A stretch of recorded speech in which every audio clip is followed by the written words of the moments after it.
ধর্মের কথা যারা প্রচার করেন তাদের খুব সাবধান হওয়া দরকার। মুখ দিয়ে যেটা আপনি বের করেছেন সেটা যদি নবীর না হয় তাহলে আপনার কি হবে? আমি আপনার ব্রাহ্মণবাড়িয়া কসবার আল্লাহুম্মা সাল্লি আলা সাইয়্যিদিনা মাওলানা নাবিয়ানা মুহাম্মদ এটা বন্ধ করতে আসেনি। আমি আপনাকে বলতে এসেছি এটা যদি নবীর না হয় তাহলে আপনার কি হবে? এইটুকু আপনাকে বলতে এসেছি। আপনি মানলেন কি আর না মানলেন কি? মানুষই তো জাহান্নামে যাবে না, গরু ছাগল যাবে? মানুষই তো জান্নাতে যাবে না, গরু ছাগল যাবে? গরু ছাগল যাবে না, মানুষই যাবে। মানুষের জন্য জাহান্নাম রেডি, মানুষের জন্য জান্নাত রেডি। তা আপনি ইবাদত করে জাহান্নামে যেতে চাচ্ছেন, যান। মুহাম্মদ সাল্লাল্লাহু আলাইহি ওয়াসাল্লামকে অপমান করলে জাহান্নাম তো হবে, জান্নাত তো হবে না। ইবাদত কম করে জান্নাত হবে। জান্নাতে যায়নি তার আগে ঘোষণা জান্নাত। একটা লোক এসে বলছে যে দুল্লানি আল আমালিন, এই যে আমিল তো দাখালতুল জান্নাতা, আমাকে একটা আমলের কথা বলেন, আমি যদি আমলটা করতে পারি তাহলে জান্নাতে চলে যাব। তখন আল্লাহ রাসূল বলছেন যে 5 ওয়াক্ত সালাত আদায় করো, ফরজ সিয়াম আদায় করো, যাকাত দাও, হজ করো, এরকম কয়েকটা কথা বলতে লোকটা এবার চলে যাচ্ছে আর বলছে ওয়াল্লাহি আল্লাহর কসম লা জুদালা হাজা ওয়ালা আন কসমিনো, আল্লাহর কসম আমি এর কমও করব না এর বেশিও করব না, আল্লাহর কসম এর কমও করব না এর বেশিও করব না। জানেন কি, ও জোহরের 6 রাকাত সুন্নাত পড়বে না, ও ফজরের 2 রাকাত সুন্নাত পড়বে না। বলছে আল্লাহর কসম আমি এর কমও করব না এর বেশিও করব না, তাহাজ্জুদও পড়বে না। তখন আল্লাহ রাসূল বলছেন মান সাররা ইয়ানজুরা ইলাল জান্নাহ ফালিয়ানজুর ইলা হাজা। শোনো শোনো শোনো শোনো, কেউ যদি জান্নাতি দেখতে চাও এই দেখো এই লোকটা জান্নাতি, এই দেখো এই লোকটা জান্নাতি। হাদিস বুখারী মুসলিম। রাসূল সাল্লাল্লাহু আলাইহি সাল্লামের সুন্নাতকে মেনে চললে ফলাফল সহজ, রাসূল সাল্লাল্লাহু আলাইহি সাল্লামের সুন্নাতকে মেনে না চললে ফলাফল ভয়াবহ। পৃথিবীর মানুষ, আমার একটি কথা জানা থাকলে অন্যকে বলো। 2, বনী ইসরাইলের কাহিনী বলো। 3, কেউ যদি কোনো কথা আমার নামে বলে সেই কথা যদি আমার না হয় তাহলে তার থাকার জায়গা জাহান্নাম। এখন মুকশিদুল মুমিনিনের বইয়ের প্রথম দিকে আছে কে যদি 1 ওয়াক্ত নামাজ কাজা করে তাহলে 80 হোক বা জাহান্নামে থাকতে হবে। এইবার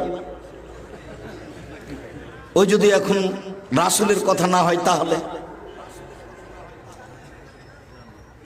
ধর্ম তো সহজ নয়, আপনি যেভাবে মনে করেছেন সেভাবে নয়। ধর্ম একজন মানুষের নামে চলে, একজন মানুষের কথাতে চলে, যার নাম মুহাম্মদ সাল্লাল্লাহু আলাইহি সাল্লাম। পৃথিবীর কোনো মানুষ দিয়ে চলে না ধর্ম। আব্দুর রাজ্জাক সাহেব মধ্যের বাক্যটা যে বললেন বনী ইসরাইলের কাহিনী, ওখান থেকে আমাদের একটু বলেন তো বনী ইসরাইলের কাহিনী বলতে কি? তা একটু দেখেন তাহলে বনী ইসরাইলের কাহিনী বলতে কি। যেমন হাজার হাজার বছর পূর্বের কোন কাহিনী যেটা আমাদের উপকারে আসবে তার নাম বনী ইসরাইলের কাহিনী। অবশ্যই তা সত্য হতে হবে, মিথ্যে যদি হয় তাহলে আবার হুজুর জাহান্নামে গেছে। তো সত্য কাহিনী কি? আবু হুরায়রা রাদিয়াল্লাহু তাআলা আনহু বলেন রাসূল সাল্লাল্লাহু আলাইহি সাল্লাম বলেছেন লাম ইয়াতাকাল্লাম ফিল মাহাদি ইল্লা সালাসা, পৃথিবীতে মাত্র 3 জন দুধের বাচ্চা মায়ের কোলে কথা বলেছে।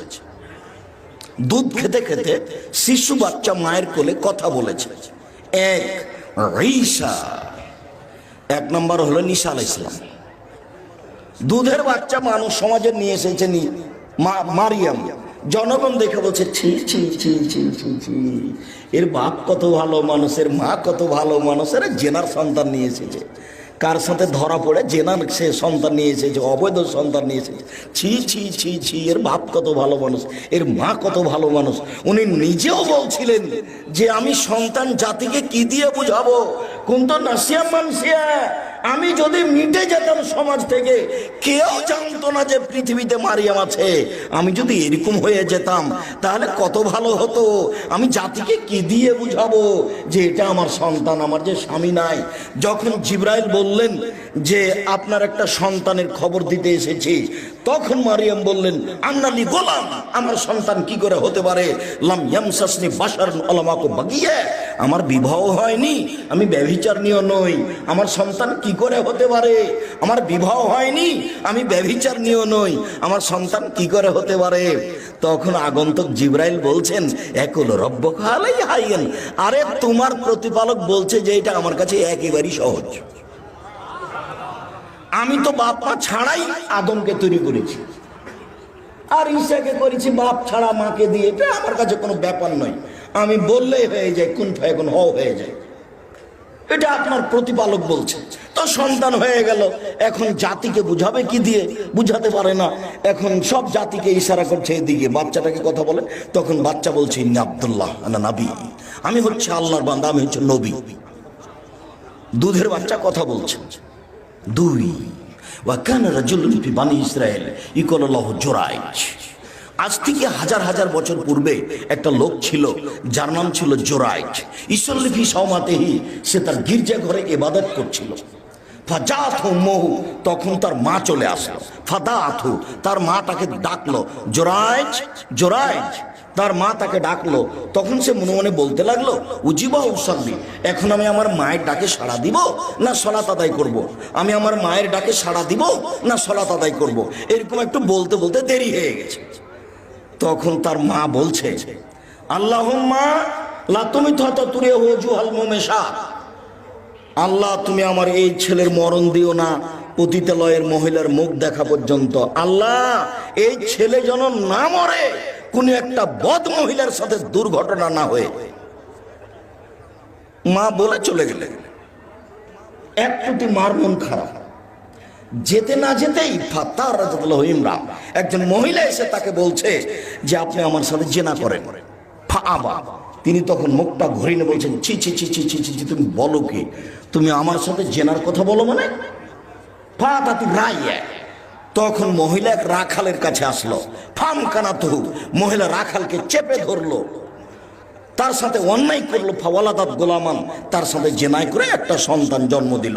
সন্তান যখন জন্ম নিল তখন মহিলা বলল যে হুয়া মিন জোরাইজ, এই বাচ্চাটা হলো জোরাইজের।